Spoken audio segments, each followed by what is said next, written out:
¿Quién es el que está hablando ahí en el fondo?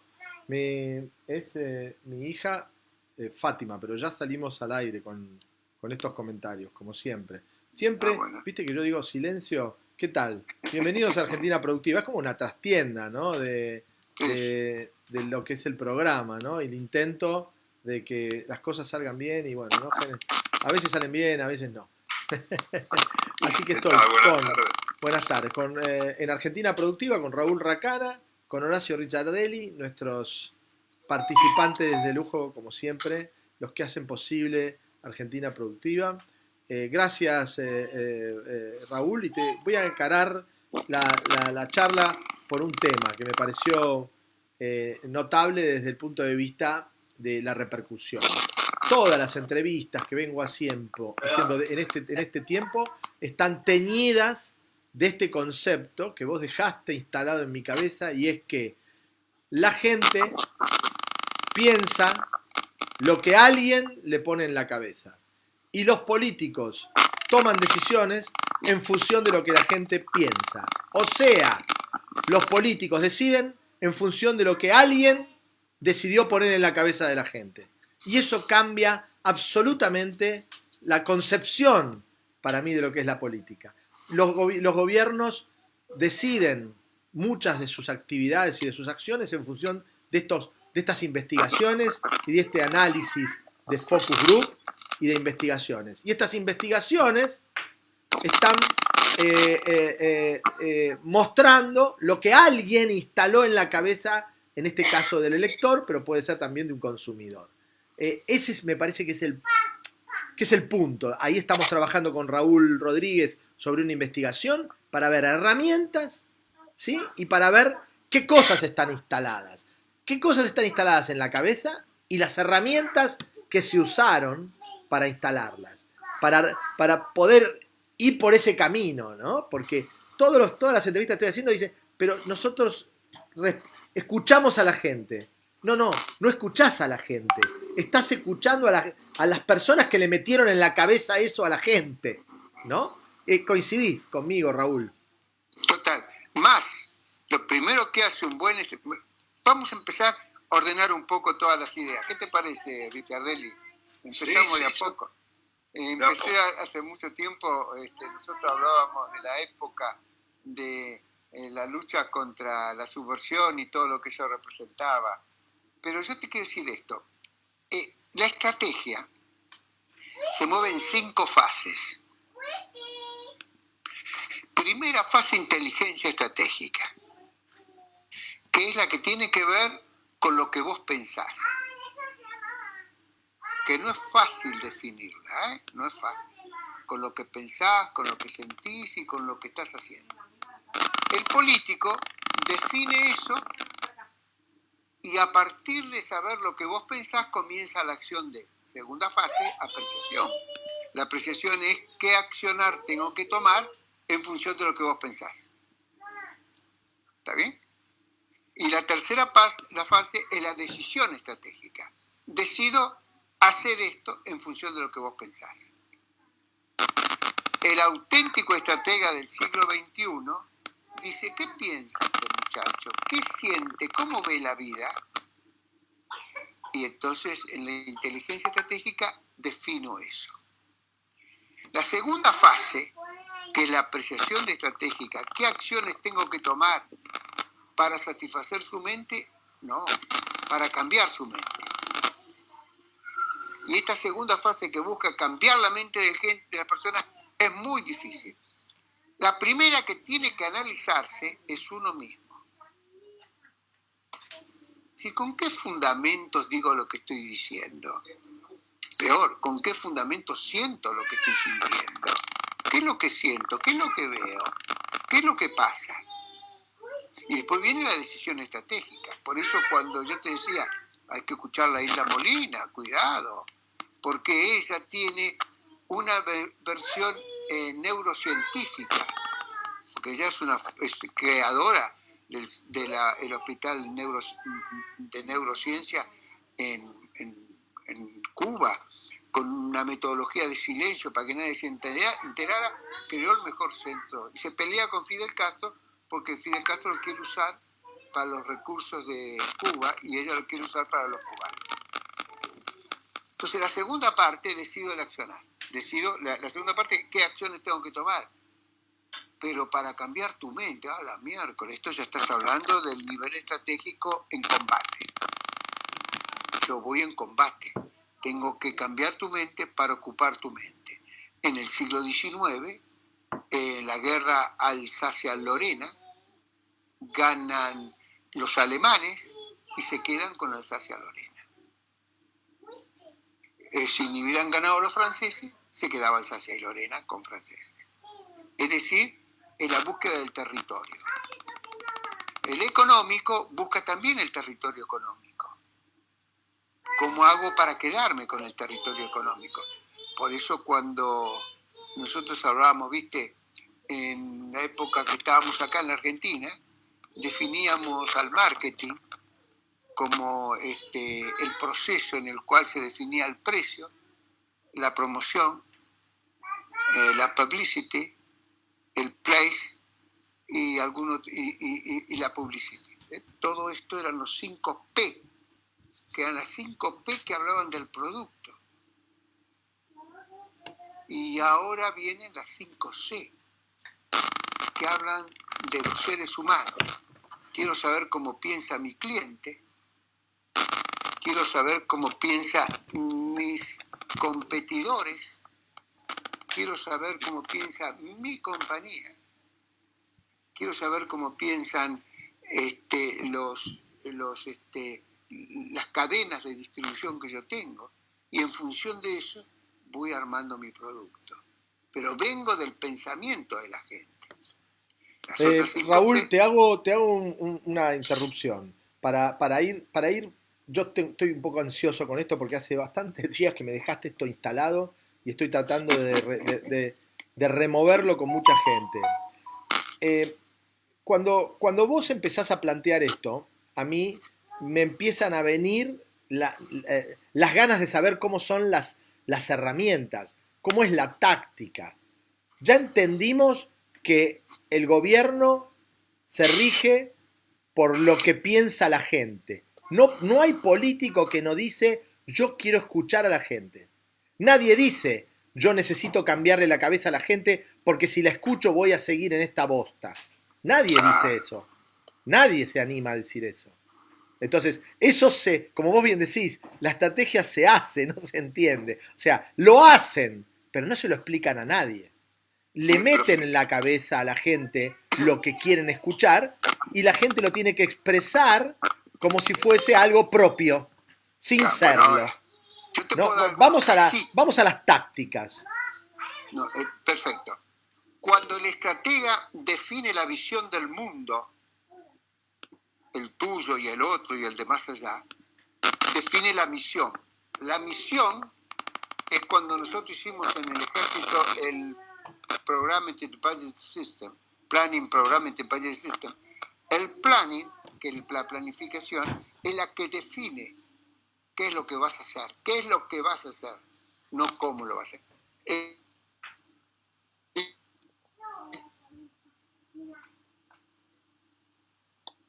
Es muy difícil, por eso es indispensable el cómo. Viene del qué mente. La estrategia usa al ejército desde una visión diferenciada. Fidel Castro tiene 2 millones de tipos laburando en esto. ¿Escuchaste la cifra?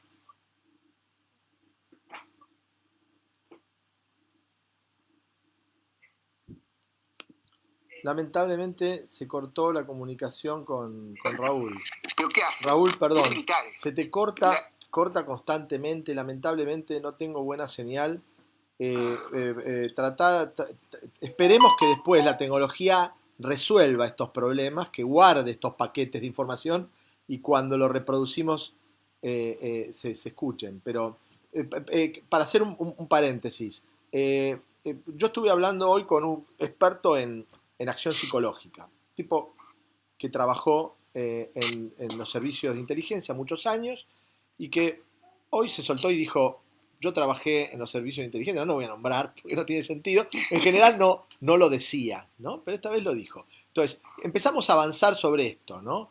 Y vimos las encuestas, no las encuestas que dicen la verdad, las encuestas que necesito que digan lo que yo quiero. Él contó una experiencia muy interesante y me gustaría saber tu opinión. Él decía, voy y le pregunto algo a una persona, la paro y le digo, mirá que la gente está diciendo tal otra cosa, te doy la oportunidad de que cambies tu opinión. La volvía a grabar y la persona cambiaba la opinión porque trabajaba para la cámara. Y esto es acción psicológica. Las encuestas, las películas, le conté lo de Downton Abbey. Termina Downton Abbey y vos querés ser británico. Es impresionante, te cantan el himno 5 veces en la serie. Es memorable. Los eventos, circunstancias creadas para generar esta sensación de pertenencia, de patria. Necesito bomberos, hago una película de bomberos. Necesito guardaespaldas, hago una película de guardaespaldas. La educación, la acción a través de los sindicatos, las agremias, los gremios y mucho más en la Argentina, que son mucho más poderosos que en cualquier lugar del mundo. Las asociaciones empresariales, que también bajan su esquema. Los cultos y los entretenimientos. El ejemplo del entretenimiento más clarito es De la Rúa caminando por atrás del escenario en el programa de Tinelli, no pudiendo salir del escenario. Eso es un entretenimiento que desarrolla una herramienta de acción psicológica para mostrar que el presidente es un gil. Todo esto metido adentro de noticias, información, opinión editorializada por los periodistas o por los líderes de opinión que trabajan para esto, para instalarle en la cabeza a la gente estas cosas, que después la gente las expresa en los sondeos verdaderos. Bien. Chino, me encanta que te hayas entusiasmado por esta cifra, Sí, ¿no? me entusiasma, porque yo creo que esto, para mí, dimos la clave de por qué Argentina hace 70 años que está en la mierda en que está. Bueno, pero esto es muy difícil de meter. Pero fíjate vos esto, qué interesante lo que estaba diciendo. A mí me emociona ver que alguien me pueda entender. ¿No es así, Richardelli? ¿Cuánto tiempo hace que venimos hablando de esto? Años. Y si me dejan aportar un granito. Sí, adelante. No, cuando recién con Raúl intercambiamos, parece que nos hubiéramos puesto de acuerdo sin estar de acuerdo, porque él se dedicó al complemento y yo a la otra parte, no nos pisamos, como dice.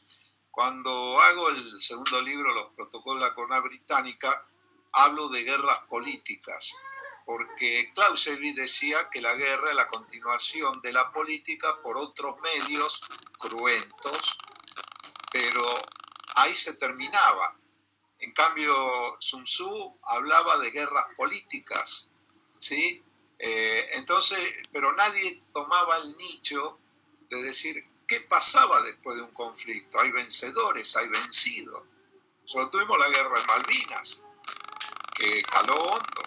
Entonces ahí me puse a investigar qué pasaba después de la guerra. Entonces primero, ahí la Pax con X británica es peor que la guerra. O sea, tener la Pax es lo que estamos sufriendo. Pero ¿a dónde apuntaba? Que descubro que como consecuencia de la guerra militar hay 6 tipos de guerras políticas. Son las guerras ideológicas, la guerra de inteligencia y contrainteligencia, la guerra de organizaciones, la guerra de masas, cómo manejar la guerra psicológica y la guerra de estrategias y contraestrategias. Es decir, esos 6 tipos de guerra conllevaban lo que estamos viviendo, que a partir del 15 de junio lo fueron aplicando, en este caso los ingleses, y lo hacen históricamente hace casi 600 años todo esto, porque esto fue metódicamente sistematizado. Por eso, cuando entramos, fíjate, guerra de inteligencia y contrainteligencia, y dentro de los parámetros, por ejemplo, de la guerra ideológica, tenemos la guerra cultural. Es decir, la guerra cultural que no es nueva, pero conlleva, ¿no es cierto?, a un montón de enlace con los otros tipos de guerra. Estos no son tabicadas. Por ejemplo, la guerra psicológica, que decíamos. Cómo influir en la población, cómo darle vuelta, que eso es lo que ha tratado inmejorablemente Raúl. Es decir, por eso creo que en esto, Chino y audiencia, nosotros tenemos bien claro que la Argentina, por no haber estudiado ni antes, históricamente, al enemigo, no haberlo estudiado y en el accionar durante y posterior. Por eso en lo posterior sí está, en lo anterior también. Entonces, ¿qué significa esto? Que nos meten caballos de Troya, nos meten, por ejemplo, que digamos, el conquistado no se crezca mucho más allá de las necesidades geopolíticas que tiene instituido, por ejemplo, en este caso, Gran Bretaña. Por eso salieron después los principios 10, que ahora son 11. Descubrí dando los cursos hace 2 años el principio número 11. Es decir, ellos no tienen amigos ni enemigos, tienen intereses comerciales. El que domina el mar domina el mundo, quien domina el mundo domina el comercio. Vos fijate cómo todo esto se va complementando y no son guerras solamente externas, por eso las llamé guerras políticas, en la cual tenemos mucho que aprender y sistematizado esto, vamos a saber con qué herramienta contamos para por lo menos defendernos. Esto es importante complementarlo con lo que decía Raúl. Horacio, vamos a tratar de trabajar con Raúl en un formato de taller para tratar de transmitir esto de una manera más elocuente, digamos. Y cuando hablamos de esto, partamos de la base para hacer un ejercicio, que no creemos en lo que dicen que el votante tiene razón. Vamos a partir de la base, porque van a empezar a decir, el que vota siempre tiene razón. Nosotros estamos diciendo que no, digamos. Entonces, entiendan que esta posición, que yo estoy pensando, tampoco digo que es la mía, la estoy pensando y me parece muy válida, que esta posición no es una posición posible y que el votante no necesariamente tiene razón porque está hablando como chirolita de lo que Chasman le metió en el coco. Y no es... No busca la verdad, Chino. No vota, o sea, el que metió en la cabeza esto al votante no vota. Es una postura muy maniqueísta, digamos, de algún modo, difícil, difícil, pero se entiende porque estás a un paso de decir, pero entonces las elecciones no sirven para nada, porque son todas manipuladas. Entonces, llega un punto donde sos anárquico absoluto, ¿no? Y ahí es donde choca este pensamiento. Pero y entonces, porque al final es, ¿y entonces qué? Ahora, fíjate vos lo que estás diciendo, che, lo que decía recién Horacio, ¿no? Es muy interesante. Lo que pasa es que la estrategia es dificilísimo. Yo, por ejemplo, ¿cómo empecé yo a intentar interpretar el mundo de la estrategia? Porque una cosa es saber lo que es teóricamente la estrategia y otra cosa es aplicarla. Por eso se hablan de muchos miles de personas trabajando para definir algo. Y personas que han sido preparadas mentalmente. Cuando uno entra en esa situación es muy difícil moverse, muy difícil. Fíjate vos, yo me acuerdo en el primer curso que di en Estados Unidos, empezamos a hablar sobre el marketing. Y entonces, para mí el marketing, precio, promotion, distribution y publicity, o lo que podés ponerle ahí, no me acuerdo que son los cinco puntos. No, me dice el tipo, usted está hablando de la cosa, yo voy a hablar de la mente. Entonces me dice, pasó una fotografía y aparece un cowboy galopando por las pampas, como un loco, ¿viste? Por todas partes, y llega, baja y saca el cigarrillo Marlboro. Yo digo, ¿qué carajo tiene que ver el cigarrillo con un loco galopando por las pampas?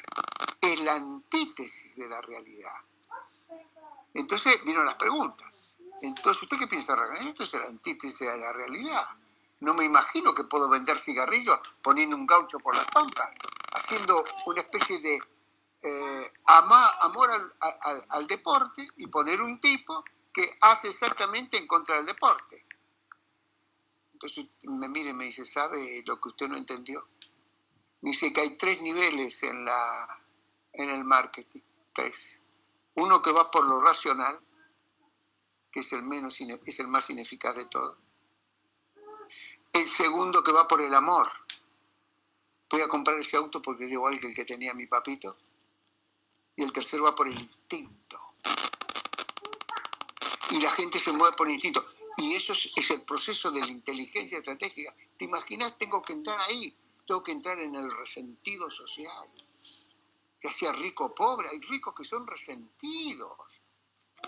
La Facultad de Derecho de la Facultad de Buenos Aires es el lugar más maravilloso para armar resentidos mentales.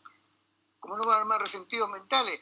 Son tipos que estudian, trabajan y a lo sumo ganarán 500.000 pesos por mes. Pero ellos no pueden tener un piso en la Avenida Libertador con ese sueldo. No pueden tener un auto importado. No pueden viajar todos los años a diferentes lugares. Tener una estancia. Entonces son resentidos. Y cuando el profesor miraba y me decía, pero usted no entendió la propaganda. Es una propaganda que hace una especie de apología a la rebeldía. El que fuma cigarrillos es un rebelde. Y por ser rebelde, fuma cigarrillos. Y la puta que lo parió, decía yo. Esto no entiendo nada. Ahora, parate, andate, tomate un avión, vas a Cuba, llegás ahí y te encontrás con Fidel Castro.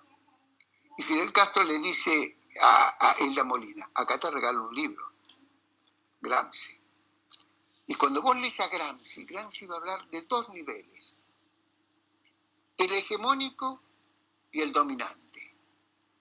El dominante lo expresa la policía, el ejército, la justicia, todo lo que es formal, la coerción y el ejército y la fuerza. Eso es el mundo dominante. No, dice Gramsci, no apenas tiempo, muchachos. Ese no es el lugar donde se va a librar la batalla. No. Es en el mundo hegemónico, donde están los valores culturales. Ahí tienes que pararte vos. Raúl, Sí. Perdón, porque esto complementa y ya que es como dijiste, Chino, recién, un taller. Vos sabés que no hay proyecto de poder sin proyecto cultural, ¿sí?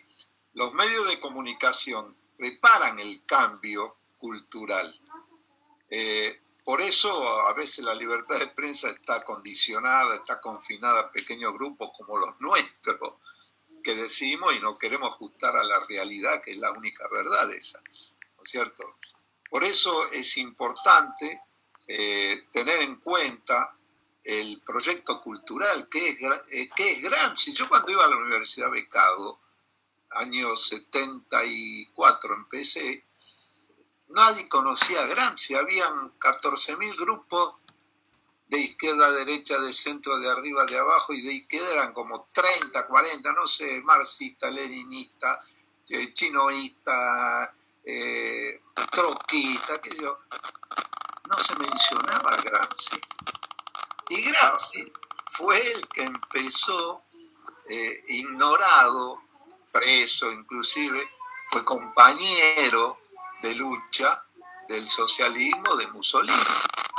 Y después lo metió preso Mussolini, ¿no? Y murió, creo, en la cárcel. Murió. Pero, ¿a qué se dedicó este hombre?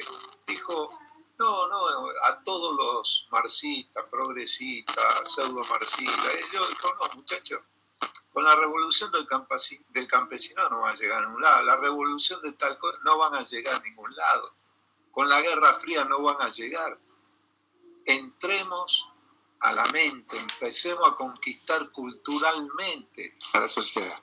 Y es lo que está después de cuántos años, yo estoy hablando del 70 y pico. Escribe en el 37, El 38. 37.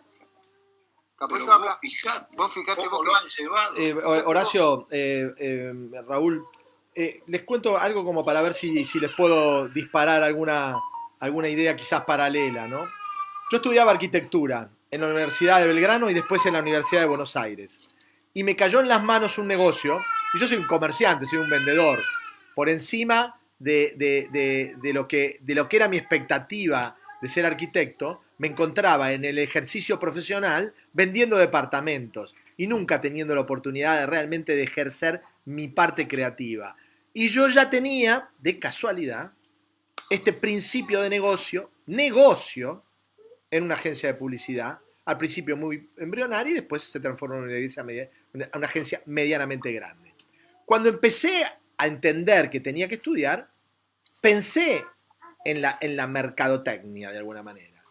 Cuando yo entendí producto, precio, punto de venta y promoción, que era de lo que hablaba Raúl, dije, no, pero tiene que haber algo más. El algo más era la publicidad. Pero cuando entré en la publicidad, lo que yo aprendí después de 5 años, era una carrera, había muchas materias. Yo estudié en la Escuela Superior de Publicidad, eran muchísimas materias y muchos años. ¿Sí? Y el último era un role-playing de agencia donde vos trabajabas un año como si estuvieses en una agencia. La buena publicidad, decían en esa época, era construir una marca para el mañana. La buena publicidad, decían, es capturar la atención del espectador en forma inmediata. La buena publicidad era tomar una idea de ventas, prometer un beneficio interesante que alcance al consumidor. Hoy, a la distancia, digo, no era eso. Nada de eso tenía que ver. Hoy, como hablamos con ustedes, saliendo de un cliente elector a un cliente consumidor, ni el producto, ni el precio, ni el punto de venta, ni la promoción, ni llamar la atención, nada de eso entra al corazón del problema, que es instalarle en la cabeza esa necesidad. Primero, después viene todo lo demás.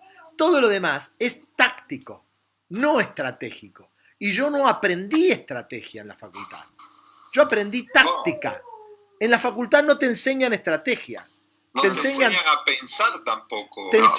A mí me enseñaron tácticas, ¿entendés? Y las tácticas lo que hacen es funcionar sobre una determinada cabeza. El tema es que la cabeza está creada por otro tipo y lo único que hago yo es llevar harina para su costal.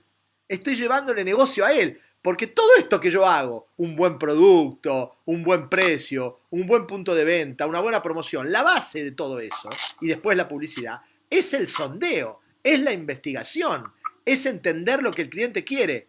Y lo importante es instalar en la cabeza del consumidor lo que uno quiere.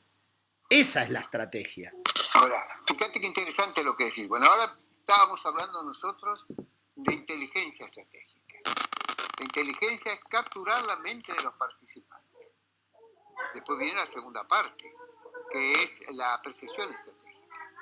Después viene la tercera, que es la decisión estratégica. La directiva estratégica, que es la comunicación estratégica, y el control estratégico. Entonces, cuando vos das la directiva estratégica, ¿a quién se la das?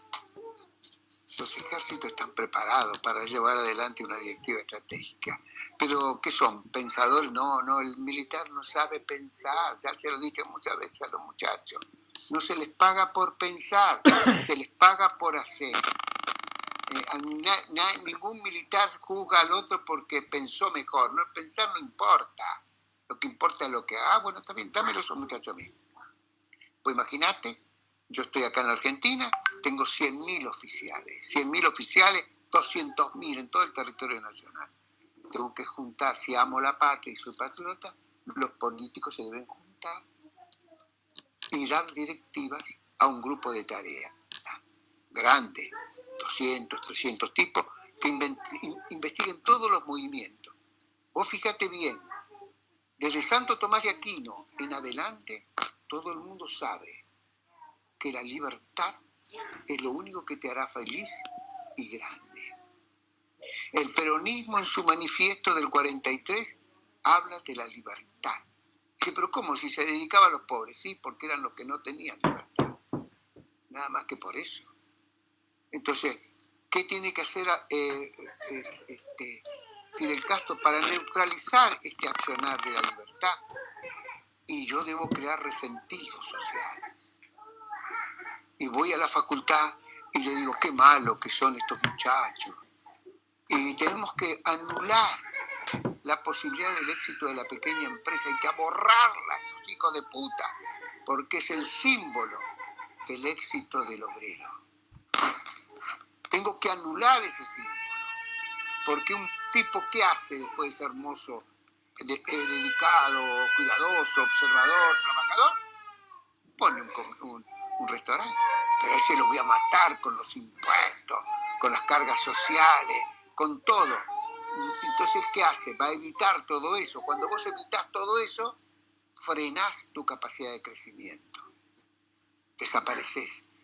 En vez de hacer como una negativa de todo eso. Entonces, todo esto es una accionar que ahora participan muchos extranjeros. Yo lo vi llegar a Bill Gates acá con Harris, que era el que estaba en la embajada norteamericana, haciendo una propaganda feroz contra las Fuerzas Armadas.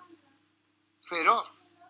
Después de ver la eficiencia brutal de las Fuerzas Armadas en la guerra de las Malvinas, después de ver cómo pelearon los aviadores, era una cosa insólita. Solo nos pudieron superar con el apoyo de todo el mundo. La NATO, el marxismo desesperado, todos estaban desesperados. Pues si triunfaba la Argentina, al diablo con el marxismo en Latinoamérica, al diablo con los focos de poder. Eso no lo iban a aceptar, pese a que muchos yanquis acompañaron muy fuertemente esta batalla. Entonces, cuando uno dice, bueno, ¿qué pasa? ¿Desde cuándo esto es así? ¿Desde cuándo empieza a adquirir esta fortaleza? Yo vengo del marketing, y yo te digo lo que estudiábamos. Estudiábamos la aparición de la nueva ciencia, ciencias cognitivas. ¿Qué era una ciencia? No, ciencias cognitivas. En el año 77, 78 se reúnen en el MIT los más grandes profesionales del ámbito del management y diseñan el hexágono cognitivo. ¿Por qué el hexágono cognitivo? Dice, porque para que un tipo conduzca tiene que saber a dónde quiere ir. Y para saber a dónde quiere ir tiene que entender de filosofía. Ah, claro, sí, está bien. Debe conocer a la gente con la cual trabaja. En cuanto ente individual, deberá saber psicología. Y cuando ente colectivo, debe saber de sociología. Ah, claro, sí, está bien. Luego tiene que saber comunicar. ¿Cómo va a saber comunicar si no sabe de lingüística? Ponela ahí en la lista del hexágono cognitivo, la lingüística. Pero lo más importante que tenés que saber es cuáles son los valores o la cultura con la cual se mueve una sociedad. Ah, tenés que saber antropología. Meté antropología ahí. Y también tenés que aprender a pensar. Entonces meté inteligencia artificial. Pero tenés que saber cómo funciona el cerebro. Psicología, Raúl. la neurociencia. Raúl, Perdón, no. Esto es la ciencia cognitiva. Extraordinario porque vos fijate que la degradación de la universidad, todo el mundo dice universidad, pero en realidad ahora son facultades, ¿o no? Sí, Han claro. degradado el concepto, porque ¿cuál era el máximo título hasta hace unas décadas atrás del físico, del ingeniero, del médico? Era el doctor en filosofía, doctor philosophical, ¿o no? Claro. Si Estados no Unidos, lograbas el título de eso, doctor no of lograbas philosophy. la cumbre del pensamiento, que es lo que vos estás resumiendo en los 6 pensamientos cognitivos. Cognitivos, sí. Cognitivos. Es decir, la han degradado. Son facultades, que le dicen universidades, pero de universidad no tienen nada. Hoy, diferencia... Raúl, hoy hay un neurólogo famoso, mediático, sin discutir, no para discutir. Yo llamé varias veces para hacer entrevistas, nunca me dio pelota. pero es interesante. Facundo Manes se metió en política y está compitiendo, está yendo a los actos, es uno más del entorno, y detrás obviamente está la vieja política de siempre, ¿no? Pero es un neurólogo, es un neurocientífico, es un tipo que todos estos aspectos los debe tener claros, de los que no habla. Nunca lo escuché hablar de esto. Nunca lo escuché decir a Manes. Coincido. No lo tiene claro, justamente. Bueno, pero es un neurocientífico. Es un tipo que enseña neurociencia. Es una sola disciplina de las 6 que nombré. Claro. Y después toda esa solo funciona cuando tenés capacidad de síntesis. Permitime que a lo que voy, pero Raúl, ese es un tipo que podría decir: el electorado no tiene razón. Hoy tiene esta razón porque se la metieron en la cabeza.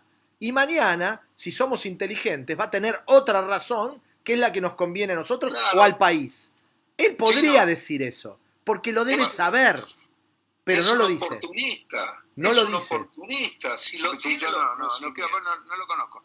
Pero déjame bien, entonces, entremos en la lógica esta exquisita de que tengo la suerte de que alguien me escuche, porque no me escucha nadie, porque a los 2 minutos se cansan porque se pierden, no saben dónde están parados. El argentino no. El libro que yo escribí es el único libro que tiene científicamente presentado el pensamiento estratégico. Los demás no lo tienen. Raúl, tenés que generar un paper, un deck, cortito, chiquitito, de no más de una página, donde APB, ¿no? A prueba de boludos, como me considero yo, entendamos esto básico, que es: el lector no tiene razón. El elector no tiene razón. Ya ahí haces un quilombo. ¿Cómo? ¿El que vota no tiene razón? Es ir en contra del sistema. Es una propuesta disruptiva. El que vota no tiene razón. ¿Es elitista? No es elitista. No es elitista.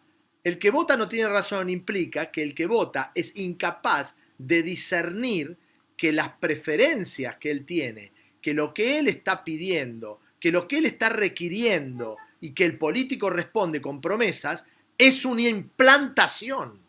Ahora, déjame bien que continuar sobre tu razonamiento que has hecho, que es bastante interesante. Pero fíjate esto, el otro día mi hijo me manda de Polonia una exposición que hace Fulton Sheen. Fulton Sheen era un obispo de neoyorquino o americano, no sé si es de Nueva York, sí. De Nueva York, sí. Que yo lo escuchaba en la década del 70, murió hace muchos años. Sí. Era un tipo que todo el mundo lo escuchaba y él hablaba del patriotismo. Perdón, creo que no sé si no está candidateado a ser santo, inclusive. Sí, bueno, sí, es una cosa maravillosa. Bueno, escucharlo es maravilloso, pero da un concepto, toma las palabras de Thomas Jefferson. Porque Estados Unidos, si vos lo ves de la puerta para afuera, son unos hijos de puta. Y de la puerta para adentro es otro mundo. Pasaste a un mundo diferente. Yo lo viví, es diferente. Entonces él decía, la democracia es un sistema que debe permitir que las grandes mayorías permitan ser libres a las pequeñas minorías. Si esto no se da, el sistema no funciona. La democracia solo funciona cuando imprime el sentido de la libertad. No un conjunto de muchachos, porque tienen el 51% de los votos, van a romperle la cabeza que tiene el 49%. Más, no te dejan defender, publican privadamente, te inventan los cortitos. Fíjate vos, si vos querés ver lo que ha sido el dominio mental del argentino, vos andate a tomar un café, preguntarle a los muchachos cómo hubieran combatido el terrorismo, te van a explicar, como si supieran, saber cómo se combate al terrorismo. Después te van a explicar cómo debimos haber hecho la guerra de las Malvinas, y qué hicimos mal y qué hicimos bien, todo explican. Cuando ves que un boludo de este calibre explica esas cosas, no tenés más que lástima, te dan lástima.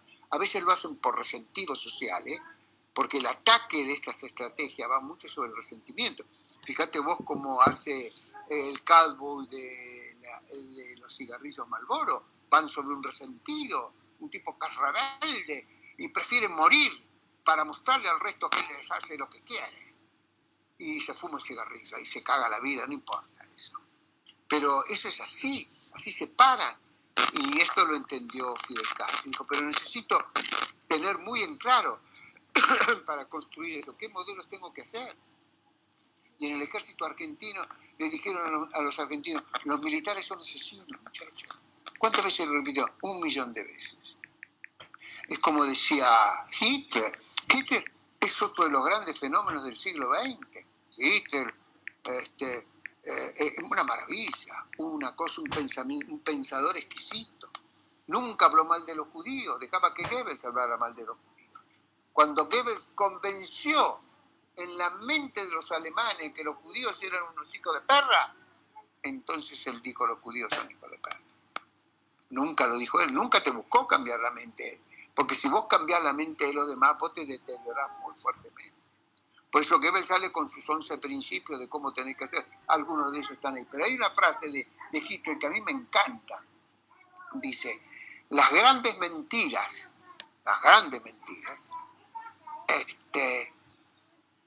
cuando se repiten muchas veces, llegan a la mente del pueblo, que no puede creer que una mentira tan grande, repetida tantas veces, sea mentira. No puede creer que sea mentira, porque además ellos no están acostumbrados a decir mentiras tan grandes. Entonces, como la gente llega a creer todo eso, entonces lo que dice Hitler, las grandes mentiras repetidas muchas veces se transforman en verdades irrefutables para el pueblo. Y existen en la mente, pero además existen las mentes cultas. Te voy a dar un nombre, Borges, una de las mentes más interesantes de la Argentina, creyó lo que era el peronismo sin entenderlo. Y a partir fue partícipe activo de la destrucción de la Argentina. Porque si bien el peronismo es un conjunto de resentidos sociales, no es su origen un conjunto de resentidos. Ten cuidado cuando hablas de Evita, mírala bien. Mírala bien a ver si es un líder o una resentida. Porque el odio que generó el peronismo, que después vino el 55 que trajo más odio que el peronismo, y se terminó la Argentina. La Argentina no puede construirse porque se maneja sobre el odio, no sobre la libertad. La libertad es fundamental para ser un país. Volviendo, Raúl, volviendo a este término tan interesante que es la revolución pasiva de Gramsci o la revolución silente, ¿no? Este camino que toma... que usa Hilda Molina, la revolución silente. La revolución silente, que es interesante como concepto, donde uno puede perder una batalla y ganar la guerra, ¿no? ¿Cómo se instaló en la cabeza de nuestros ciudadanos que un revolucionario que en movimientos revolucionarios dentro de un gobierno democrático sale a la calle, mata gente para liberar parte de un país, que así son todos los movimientos revolucionarios? Si hubiesen conseguido liberar a la Argentina y transformarla en un país soviético, bueno, ellos serían los héroes, los próceres, ¿sí? Pero no lo consiguieron. Entonces, cuando no lo consiguieron, dentro de un gobierno democrático, después de un gobierno militar, pero se comenzó en un gobierno democrático, se instala en la cabeza de la gente que son personas que luchaban por intereses honorables, en circunstancias no apropiadas en el país y que tienen derecho a tener un espacio de gobierno. Los militares que cumplieron un mandato de alguna parte de la población con todo exceso que hayan cometido y los crímenes de lesa humanidad que se juzgaron y se castigaron, hoy un militar que no esté juzgado como por crímenes de lesa humanidad, ¿sí?, no tiene espacio, porque todos los militares y todos los uniformados quedaron por detrás de la capacidad. La gente no entiende que tengan la oportunidad de gobernar, porque está instalado así en la cabeza. No, pero es una obra, una obra maestra. Fidel Castro es maravilloso. Una obra maestra. Fidel Castro es maravilloso. Yo no podía creer lo que la gente... Y cuando estuve en Cuba, visitando Cuba, que tenía un amigo mío que estuvo en la Revolución Cubana en sus comienzos, Y me decía ahí, es cierto, Raúl, sí, nosotros trabajamos en eso, pero nos costó 10 años, 15 años cambiarle la mente a ustedes. 10 años. Entonces, resulta ser que los militares pasaron a ser unos seres malditos. Muy importante, te quedaste sin ejército, muchachos. ¿Cuál es el destino de la Argentina? La esclavitud final. No tiene salida. Nosotros No hicimos tiene ninguna con Rodríguez nuestro estudio en 30 países y la curva da para arriba. Cuanta mayor Fuerzas Armadas, mayor riqueza. Cuanta menor Fuerzas Armadas, menor riqueza. En el caso de los países que no son capitalistas, cuanto mayor Fuerzas Armadas, más poder, más sustentabilidad. Corea del Norte funciona porque tiene un gran ejército, Rusia funciona porque tiene un gran ejército, China funciona porque tiene un gran ejército, para nombrarte casos. Brasil funciona hoy con este gobierno porque detrás está el ejército. Cuanto más fuerte es el ejército, más riqueza o más gobernabilidad. Y esto está claro. Hoy estamos sufriendo esa pérdida de nuestro poder y de nuestra potencia de crecimiento. Que Argentina puede ser productiva, puede salir adelante, solamente si consigue tener ese potente servicio, esa potente herramienta que te coloca en una mesa de negociación con poder en el mundo. Chino, recién decía que sin poder cultural no había poder, y sin poder militar tampoco existe ningún poder. Maquiavelo, que sabía bastante de las intrigas palaciegas de Florencia, él decía que una república poderosa se sustentaba en una fuerza militar poderosa y en una justicia fuerte.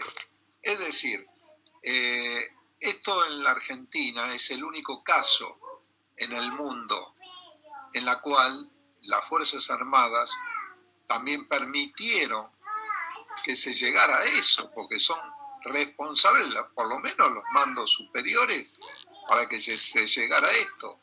Por eso han trabajado tan bien en la guerra cultural que si viviera Gramsci no lo puede creer, porque acá hasta el cansancio en un montón de programas dijimos, vos podés ser revolucionario castrista, podés ser de la ex Unión Soviética o de la Rusia, podés ser capitalista liberal, podés ser de la Unión Europea, pero todos tienen fuerza armada. Es decir, la destrucción sistemática que se ha hecho, creo que comenzó, no creo, sino que lo he investigado, a partir después de la Guerra de Malvinas. ¿Por qué? Porque notaron las potencialidades que ya las sabían, pero como no hacían ola, dijeron, bueno, está bien que sigan 100 años sin una guerra, qué sé yo, y lo tenemos en el buche un tiempo más y nos llevamos las riquezas, todo lo que vos quieras. Pero cuando vieron la reacción moral, no esperaban eso, y las pérdidas que hasta el día de hoy la ocultan. Por eso es importante tener en cuenta que acá es el único caso en el mundo que se ha destruido sistemáticamente a la Fuerza Armada, con razón, sin razón, y marche preso. O sea, ¿viste? Cuando un pibe te llora y vos decís, ¿por qué llorás? Es interesante, Horacio, entender de que sea de izquierda o sea de derecha, exacto, no se puede gobernar sin Fuerzas Armadas. Hoy, yo repito, te atiende un pobre en un hospital, te atiende un pobre en la calle si te asaltan, y te atiende un pobre en el colegio cuando te educás. O sea, es un país de pobres. Somos un país de pobres. Peor, es inviable. Sin fuerzas de seguridad y estructuralmente atendido por pobres. Entonces, en este concepto no se entiende por qué no se militariza de alguna manera al militante. Y ahí, bueno, siempre yo repito, tengo esta idea de que no se militariza al militante porque se hace peligroso. Y ahí te hago de Salieri de algo que vos hablás, de lo que le pasó a los fenicios, que me parece muy interesante. Los fenicios se ahorraron el ejército. Te pido que lo cuentes vos, Horacio, porque lo vas a contar mejor que yo. No, esto nace en unas declaraciones cuando era presidente Menem a Brasil. El presidente brasileño en la conversación periodística dice, en broma, no sé, en chanza, y dice, y no se olvide, presidente, que nosotros somos descendientes de los portugueses, como queriendo decir que eran semipiratas, que de diplomacia entendían mucho, etcétera, etcétera. Y él no se le ocurrió mejor idea que decir, no se olvide que yo soy descendiente de los fenicios. Entonces, cuando escucho eso, hago un pequeño artículo y relato la historia de lo que fue Fenicia, que dominó el Mediterráneo, era el imperio más conocido, desarrollado económicamente, los comercios de los puertos, tenía todo, floreciente. ¿Y cómo murió? Nadie se enteró, no existe Fenicia, ni el núcleo principal de Fenicia existe. ¿Qué pasó? Dijeron, después de unos años, el acostumbramiento y la molicie a la buena vida, creyeron que tenían la vaca atada y dijeron, no, ¿por qué vamos a pagar el costo de tener fuerzas armadas de esa época? Contratemos mercenarios. Y sí, lo contrataron. Le fue bien los primeros años. Pero los mercenarios, cuando se dieron cuenta de la debilidad, dijeron, bueno, ahora, ¿para qué los queremos? Tomamos el gobierno nosotros, el poder. Y así después se atomizó. Y ese fue el final. Eso no lo contó el expresidente fallecido. ¿Cómo terminó? ¿Alguien se acuerda de que haya algún país que se llame Fenicia? No. Esta era la anécdota. Vos sabés que repito casi todas las entrevistas y me encanta porque también para mí es un hallazgo. Clara Scagliarini entrevistó a un político radical que murió y era muy allegado a ella, y él decía, hace muchísimos años, a la Argentina tengo la idea de que la va a gobernar una organización no gubernamental del exterior para llevar o traer a la Argentina ayuda solidaria a un país de pobres, que eran hoy mucho más pobres somos de lo que éramos hace 10 años, 15 o 20. Y además, yo agrego, van a venir a buscar los recursos humanos y naturales que tenemos, porque no se pueden desperdiciar, porque el mundo no se puede dar ese lujo. Todavía tenemos altos recursos naturales y altos recursos humanos. Y nos van a venir a buscar. Totalmente, como para tener un gran proyecto geopolítico, estratégico, sí, de nuestro interés nacional y ser potencia. La octava potencia territorial marítima y la séptima con la Antártida, no es moco de pavo. Gobernada de esta manera es como, no es sustentable. No digo que seamos una estrella, no digo que seamos una estrella de la bandera norteamericana. Podemos ser, no sé, una sucursal del Kremlin o una sucursal de China, pero tenemos que ser algo. No podemos ser nada. No. Por eso, pero vamos en camino a no ser nada, ¿eh? A no ser nada. No nos van a... el mundo no lo va a permitir, Raúl, que no seamos nada. Alguien va a venir a tomar cuenta. Nos van a dividir en varias repúblicas. Bueno, está bien, no conozco ese, puede ser buena tu idea, la idea de Horacio también, pero es un pueblo que el odio busca el resentimiento. La izquierda argentina es una suma de resentidos sociales que opinan de cosas que no saben.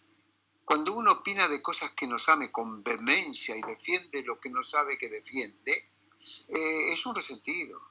Cuando yo los veo hablar de defensores de... Yo he visto invertidos con la camiseta del Che Guevara. Hay que ser resentido, Che Pepe. Los liquidaba. El Che Guevara los liquidaba.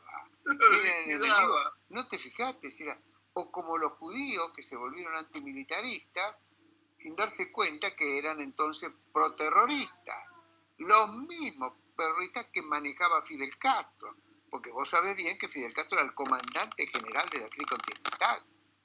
Cuando Rusia organiza su sistema de guerra fría, lo nombra comandante general a Fidel Castro en las áreas de Latinoamérica, África y Asia, por eso le llaman comandante general, por eso se llama comandante Che Guevara y se llama segundo comandante Massetti cuando organiza la invasión a la Argentina, que eran invasiones muy particulares, no eran grandes ejércitos, sino pequeñas organizaciones que en forma silenciosa iban armando su estructura. Y yo lo escuchaba el otro día un general de los que luchó contra el terrorismo, y hablaba que nuestros enemigos, Firmenich, Berbisky, este muchacho todavía no entendió ni contra quién peleó.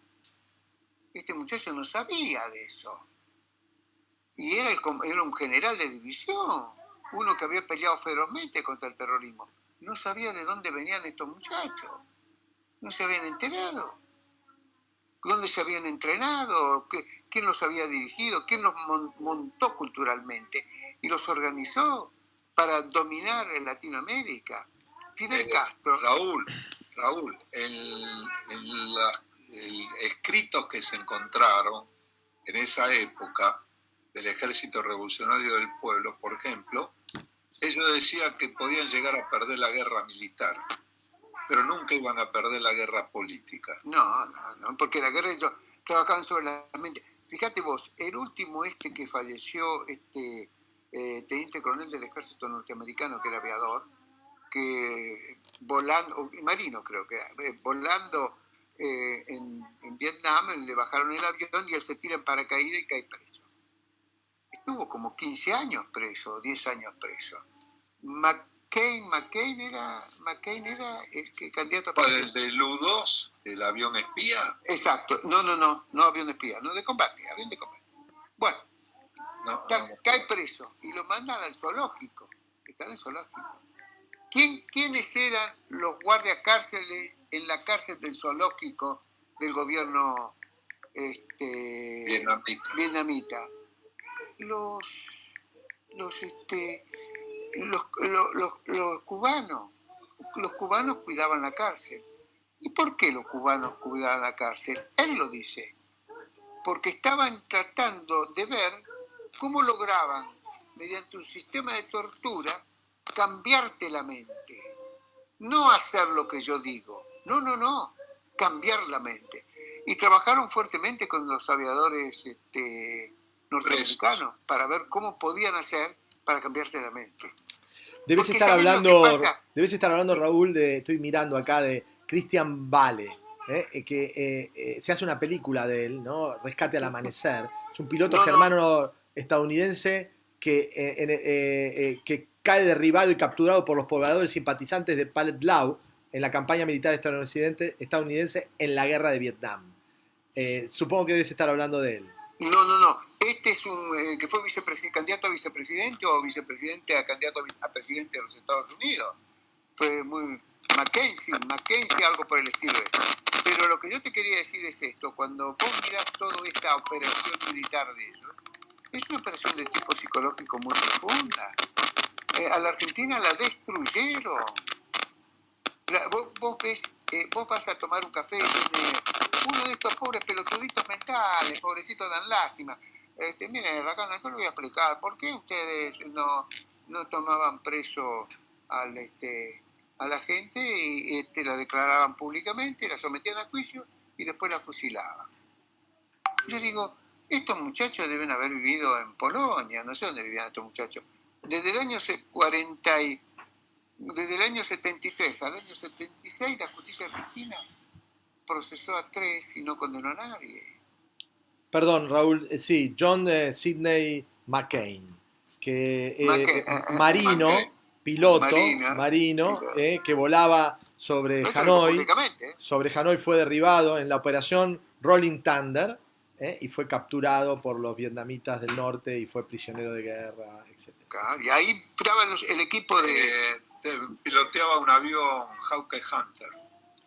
Lo dejaron los discapacitados de por vida, fue político en Arizona, senador y fue candidato también, senador de Estados Unidos y candidato. Lo Perdón, escuchaba, se me mezclaron los cables.